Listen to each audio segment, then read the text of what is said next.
apapun yang mereka lakukan, mereka sudah tahu bahwa kita bohong aja yuk, tetap aja akan dipercaya kok sama para terjal-terjal ini. Pak Jokowi sebagai pemimpin telah menyampaikan, hei setiap kementerian silahkan bentangkan konsep-konsep yang akan kalian lakukan. Saya menaruh kepercayaan kepada diri kalian. Tapi ketika kalian melakukan satu tindakan korupsi, silahkan kalian hadapi sendiri. Ada yang sudah jelas-jelas sudah jadi narapidana, malah diabolisi dan amnesti.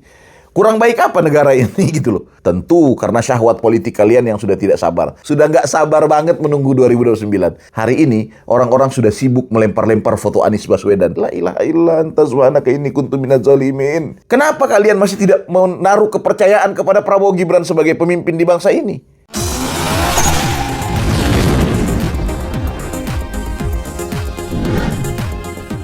Assalamualaikum warahmatullahi wabarakatuh. Salam sejahtera buat kita semua. Shalom, Om Swastiastu, Om Santi Santi Om. Namo Buddhaya Rahayu Rahayu. Salam kebajikan. Syadu Syadu Syadu. Kita berkumpul lagi di sini di parkiran Om Kindi Gemoy. Parkiran paradigma kiblat kebenaran. Sebuah tempat kita parkir, kita rehat, kita meletakkan pikiran yang jernih, kita masuk dalam ruang-ruang diskusi yang bermutu, yang di sini kita bisa saling berbagi pikiran. Anda bukan sekedar bisa untuk memberi masukan, Anda juga punya hak sebesar-besarnya untuk mengkritik dan memberi saran yang membangun, yang konstruktif tentunya. Di parkiran Om Kindi, semua pikiran-pikiran sehat kita akan sajikan. Tidak ada perdebatan yang isinya penuh ejekan, tidak ada perdebatan yang isinya tidak membangun. Tidak ada saling ejek, tidak ada saling hina, tidak ada saling fitnah apalagi. Di parkiran Om Kindi kita berkumpul untuk satu pikiran yang sehat. Kita boleh berbeda, tapi ajukan perbedaan itu dalam pengutaraan kalimat yang penuh dengan hikmat penghormatan, dengan penuh rasa persaudaraan, agar kemudian niat baik membangun bangsa ini bisa benar-benar terwujud oleh karena kebersamaan kita semua. Perbedaan tidak boleh merusak hubungan sosial kita. Perbedaan tidak boleh merusak hubungan silaturahmi kita sebagai anak bangsa, sebagai anak manusia yang dipersaudarakan atas nama Negara Kesatuan Republik Indonesia. Guys, di awal tahun ini saya ingin menceritakan sebuah cerita pendek ya yang pernah terjadi di zaman Sayyidina Ali karramallahu wajhah menjadi khalifah ya. Imam Ali itu menjadi khalifah keempat. Ya, kalau saya menghitung justru khalifah kelima karena saya tetap menganggap Rasulullah adalah khalifah pertama. Kemudian Abu Bakar, Umar, Utsman dan Ali. Tapi populer karena Khulafaur Rasyidin, pendekatannya adalah pendekatan 4 sahabat, maka kita tidak membahas tentang kenabian. Kita bicara tentang kepemimpinan yang kemudian sudah jatuh kepada kepemimpinan Ali bin Abi Thalib sebagai khalifah pada waktu itu pasca tumbangnya Utsman bin Affan akibat fitnatul kubro. Ya, saya ingin menceritakan bahwa ada seseorang, orang ini hidup di zaman Nabi, tapi juga masih berusia panjang dan hidup di zaman Ali karramallahu wajhah. Satu saat dalam sebuah pertemuan dengan Sayyidina Ali, beliau berkata, "Ya Ali, ya Khalifah," dia bilang, "saya ingin bertanya kepada Anda. Anda adalah babul ilm, Anda adalah pintu ilmu Nabi. Saya ingin bertanya." Kata Sayyidina Ali, "Silahkan. Pertanyaan saya seperti ini. Saya ini orang yang hidup di zaman Nabi. Saya melihat kepemimpinan Rasulullah. Saya hidup di zaman Abu Bakar. Saya melihat kepemimpinannya. Saya hidup di zaman Umar. Saya menonton bagaimana orkestrasi yang dilakukan Umar. Di zaman Utsman pun saya masih hidup. Dan sampai hari ini saya hidup. Tapi," dia bilang, "kenapa di zaman-zaman sebelumnya saya merasa semua damai-damai saja. Kita tidak ada konflik, ya, kita tidak ada problem. Kalaupun ada masalah, itu pasti basisnya adalah pertempuran antara muslimin dan eksternal. Antara Jazirah Arabia mungkin ke Jazirah Persia, antara Persia atau mungkin ke Romawi, dan seterusnya. Kita tidak ada keributan antara sesama. Tapi kenapa setelah Anda menjadi khalifah ya Ali, saya merasa keributan ini kok makin ke dalam. Keributan ini terus berlangsung. Bayangkan teman-teman semua. Di zaman Ali bin Abi Thalib pernah terjadi perang Jamal. Kita tahu semua bahwa ada perang yang mempertemukan Siti Aisyah radhiyallahu an, istri Nabi, melawan Imam Ali karramallahu wajhah, menantu Nabi yang sekaligus sepupu, suami dari Sayyidatul Fatimah Zahra. Bayangkan istri lawan menantu ini berjumpa. Sebuah pertempuran sangat internal kan? Begitupun juga ada perang-perang yang mempertemukan Ali dengan Muawiyah, belum lagi perang Nahrawan antara Khawarij dengan Imam Ali. Kenapa terjadi kegaduhan justru di internal? Begitu. Saya merasa di zaman sebelumnya, kata orang ini kepada Imam Ali, saya merasa semua damai-damai saja. Kalau kita harus berperang, kita akan berperang melawan eksternal, melawan orang yang tidak seakidah dengan kita. Sayang sekali, di era kau memimpin, kami merasa dunia Islam itu tidak aman-aman saja. Justru di internal kita sedang terjadi ketegangan. Tahu nggak teman-teman semua, Sayyidina Ali menjawab apa? Imam Ali karramallahu wajhah, seseorang yang dibekali ilm, babul ilm Nabi, pintu ilmu Nabi, ana madinatul ilm wa aliyun babuha. Sayyidina Ali ini justru menjawab seperti ini. Dia bilang, saudara, Anda menyampaikan satu argumentasi yang barusan saya dengar. Saya ingin katakan bahwa benar, mereka semua, orang-orang yang sebelumku adalah orang-orang yang memimpin kekhalifahan ini, dan kondisi internal kita damai-damai saja. Kita tidak berseteru, kita damai-damai saja. Itu betul, katanya. Ya, dan ketika saya memimpin, situasinya berubah. Anda tahu kenapa? Dia bilang. Kenapa Abu Bakar As-Siddiq, kenapa Sayyidina Umar Ibnul Khattab, kenapa Sayyidina Utsman memimpin dunia Islam secara internal damai-damai saja? Kenapa? Karena mereka tengah memimpin rakyat yang mental rakyatnya serupa aku, kata Sayyidina Ali. Abu Bakar, Umar, dan Utsman memimpin rakyat yang mentalnya serupa saya, kata Sayyidina Ali. Sayang sekali, kata Sayyidina Ali, ketika saya menjadi khalifah, ketika saya menjadi pemimpin, saya justru sedang memimpin rakyat yang mentalnya serupa Anda. Sayyidina Ali menunjuk orang tersebut. Sayang sekali ketika saya jadi khalifah, saya memimpin rakyat yang mentalnya seperti Anda. Anda yang suka dengan perbedaan dan keributan, Anda yang maunya negara ini rusuh, Anda yang tidak pernah ingin ada kedamaian antara persaudaraan ini, Anda yang tidak bisa menerima kekalahan, Anda yang tidak pernah mau kemudian organisasi Anda dibubarkan. Nah, guys, saya tidak ingin mencoba menganalogikan apa yang terjadi di era Sayyidina Ali dengan apa yang terjadi hari ini setelah 1300 tahun telah memisahkan kita.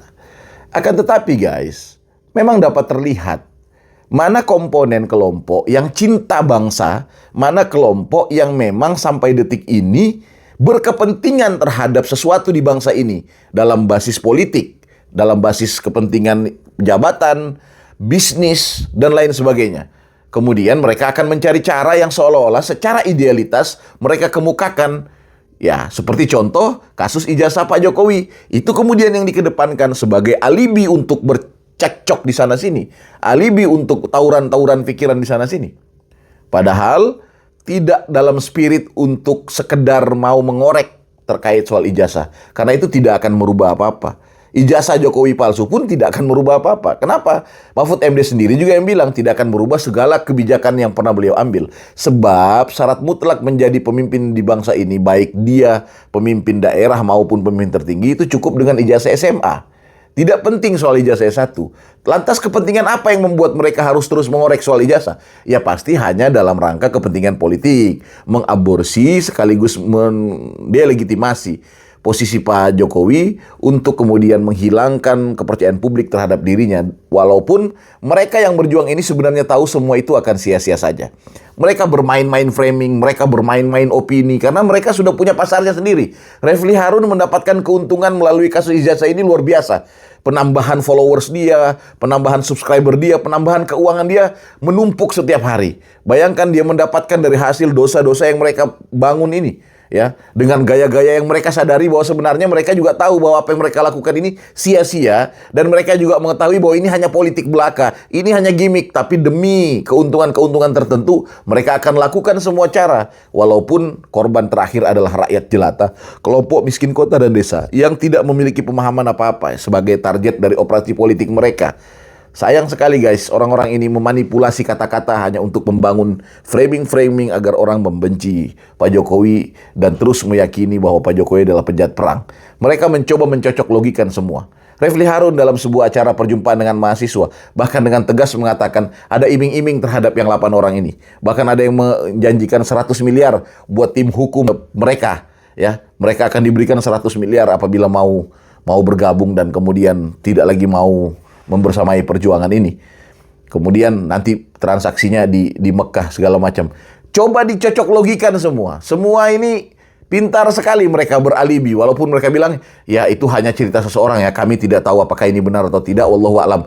Mereka tahu tuh. Bayangkan sekedar melempar itu pun akan ditelan oleh orang-orang goblok yang mereka pelihara selama ini. Karena mereka tahu apapun kebohongan yang keluar dari diri mereka, insya Allah akan diterima oleh para pengiman mereka. Apapun kebohongan yang mereka sampaikan pasti diyakini oleh para terjal-terjal itu. Akan diyakini gitu. Sehingga mereka akan bermain-main kebohongan setiap hari. Gitu loh. Walaupun misalnya Dokter Tifa mengaku bahwa saya kalau kentut harum, bau kesturi, orang percaya itu. Yang sudah fanatik dengan mereka akan bilang, waduh Bu, kentut di depan saya ya Bu. Saya pengen cium, tarikan napas saya akan saya panjangin untuk menghirup udara kentut itu gitu. Seperti itu pun. Apapun yang mereka lakukan, mereka sudah tahu bahwa kita bohong aja yuk, tetap aja akan dipercaya kok sama para terjal-terjal ini. Kenapa? Karena para terjal ini tidak lagi punya spirit objektivitas. Mereka ini sudah pada spirit kebencian. Yang namanya tidak suka ya tidak suka aja. Nah, yang tidak suka ini, ayo kita kumpulin dalam satu kolam. Kemudian kita lempar-lempari makanan. Ya hari ini mungkin bisa kita berikan dedak, bisa kita berikan makanan mungkin cacing-cacing. Ya mungkin besok kita bisa kasih kotoran kuda segala macam. Gitu loh. Mereka akan memainkan semua itu dan orang-orang akan percaya dengan mereka. Gitu. Bayangkan Dokter Tifa menganalogikan kasus Nadiem Makarim punya kanalisasi dengan urusan ijazah Jokowi. La ilaha illa anta subhanaka inni kuntu minadz zalimin. Ya Allah Ibu, Dokter Tifa. Bayangin tuh, dicocok logikan bahwa ini ada urusan. Kenapa kemudian dimunculkan kasus penangkapan Yakut segala macam? Ya, kenapa dimunculkan kasus keributan Nadiem Makarim dari dana korup itu untuk memalingkan isu agar kasus ijazah ini tidak lagi muncul? Aduh, kasihan. Terus kepada mereka, ini saya kasih tahu kepada kalian. Kalian ini kalau dapat informasi terkait ada yang mencuri segala macam, terus kalian mencoba bilang, ini menterinya Jokowi nih, ini orangnya Jokowi nih. Iya, memang. Kenapa emang kalau orangnya Pak Jokowi? Toh, berarti kan yang bersangkutan yang punya masalah, bukan Pak Jokowi. Pak Jokowi sebagai pemimpin telah menyampaikan, hei setiap kementerian silahkan bentangkan konsep-konsep yang akan kalian lakukan. Saya menaruh kepercayaan kepada diri kalian. Tapi ketika kalian melakukan satu tindakan korupsi, silahkan kalian hadapi sendiri. Atas nama dasar konstitusi kita yang punya aturan hukum di negeri ini. Kan gitu. Kemudian apa?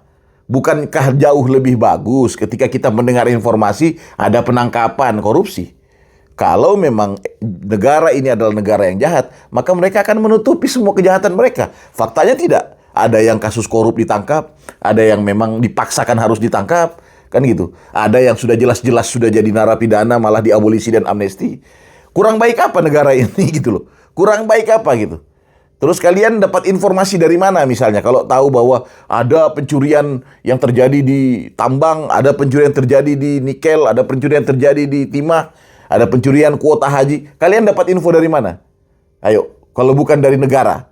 Artinya negara itu mau menginformasikan kepada kita semua bahwa mereka telah melakukan satu tindakan hukum yang tegas kepada siapapun yang mencoba untuk nakal kepada negara ini. Lantas, kenapa kalian masih tidak menaruh kepercayaan kepada Prabowo Gibran sebagai pemimpin di bangsa ini? Gitu loh. Kenapa kalian masih terus tidak percaya dengan kepemimpinan? Tentu karena syahwat politik kalian yang sudah tidak sabar. Bahkan jauh sekali perjalanan menuju 2029. Hari ini orang-orang sudah sibuk melempar-lempar foto Anies Baswedan. Pasangan sama si A, pasangan sama si B, yang mana yang cocok ya? Sudah nggak sabar banget menunggu 2029. Guys, aku cuma mau bilang begini. Bagi kalian yang benci dengan pemerintahan karena kalah di momentum Pilpres kemarin, ada baiknya jauh-jauh hari dari sekarang persiapkan kandidat kalian. Itu yang sudah terbaik. Persiapkan, siapkan semua konsepsinya, siapkan segala amunisinya, siapkan logistiknya, siapkan bentangan pikirannya agar kemudian peta politiknya dijalankan dalam pertempuran yang bagus. Itu baru hebat. Gitu loh. Tidak perlu mencari-cari kesalahan pemerintahan. Ingat, hati-hati jangan sampai kemudian ekspektasi kalian bahwa kandidat yang kalian dorong ini mulia hatinya, dia 11-12 dengan Nabi misalnya, tapi ternyata dalam kepemimpinannya nanti kemudian buruk. Kemudian di kepemimpinannya nanti ada masalah-masalah yang timbul. Hati-hati, kita manusia biasa. Kita tidak sempurna. Boleh tidak bersama, tapi jangan penuh dengan kebencian. Boleh tidak menyukai pemerintah, tapi dalam basis-basis pikiran yang objektif, bukan dengan basis-basis kedengkian dan iri hati akibat kalah di momentum-momentum pemilu kemarin. Parkiran Om Kindi akan kembali lagi nanti.